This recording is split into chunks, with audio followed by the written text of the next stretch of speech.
خاموشي مې د جانان سره خبرې کوي گلی بنتوب دے د ارمان سره خبرې کوي ستا تورې زلفې خور وربل په مخ د اوښکو قطار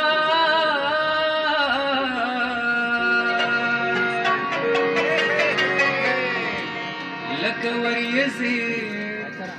د باران سره خبرې کوي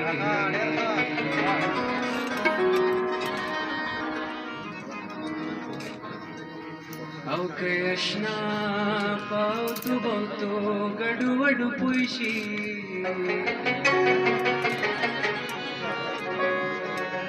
کاظم به ولې بیا د ځان سره خبرې کوي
पता बांधे बता